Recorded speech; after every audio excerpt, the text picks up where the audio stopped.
চিনতে পারি। হ্যাঁ, দিয়ে এসে আমি দুর্গাপুর তখন মানে আমরা গ্রামের ছেলে, দুর্গাপুরটা খুব বড় শহর আর কি।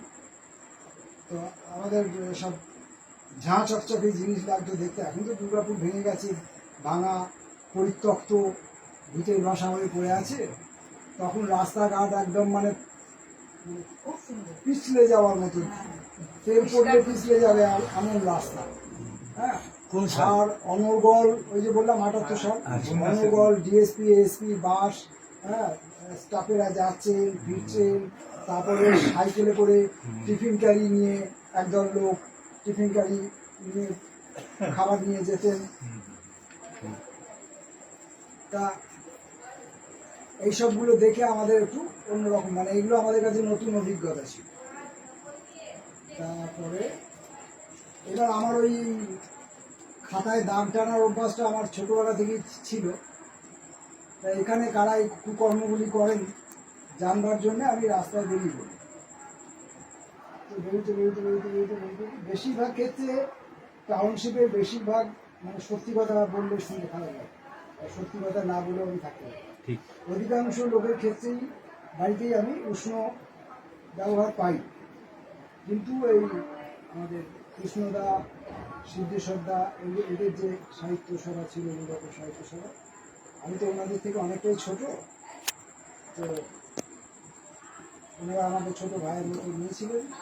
ওইখান থেকে আমার শুরু। তারপরে জলপ্রপাত, তারপরে এই আস্তে আস্তে ধীরে সুস্থে সব আলাপ পরিচয় হয়। বিষ্ণু সামন্ত, মীনাবনী, মিনী মুখোপাধ্যায়, কেষ্ট চট্টোপাধ্যায়, ভক্তি ঠাকুর, এই সমস্ত আস্তে আস্তে আরতি কুমার বসু, সব অজস্র নাম, কত বলবো, সবার সঙ্গে পরিচয় হয়।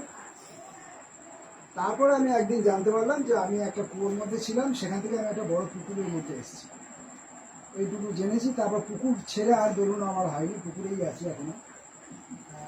এখানে কৃষ্ণদা আর সিদ্ধেশ্বরদার সত্যিই ব্যবহার খুব ভালো, খুব সাহায্য সহযোগিতা সব কিছুই তোমাদের কাছে পেয়েছি।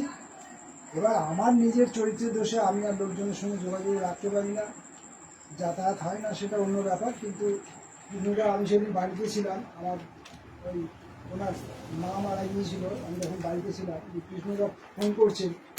তো আমার কণ্ঠস্বরটি একটু বালকের মতো কানে যাচ্ছে, ফোনে কণ্ঠস্বরটি যাচ্ছে, আমি বুঝতে পারছি না উনি বলছেন কৃষ্ণদা, আর আমি শুনতে পাচ্ছি এটা বাচ্চা ছেলের গলা।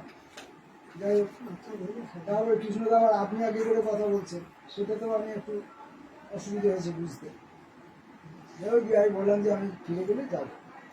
তারপরে তো আরও অনেক কিছু ব্যাপার হয়েছে, সিঁড়ি থেকে পড়ে গিয়ে পায়ে চোট ফোট লাগে।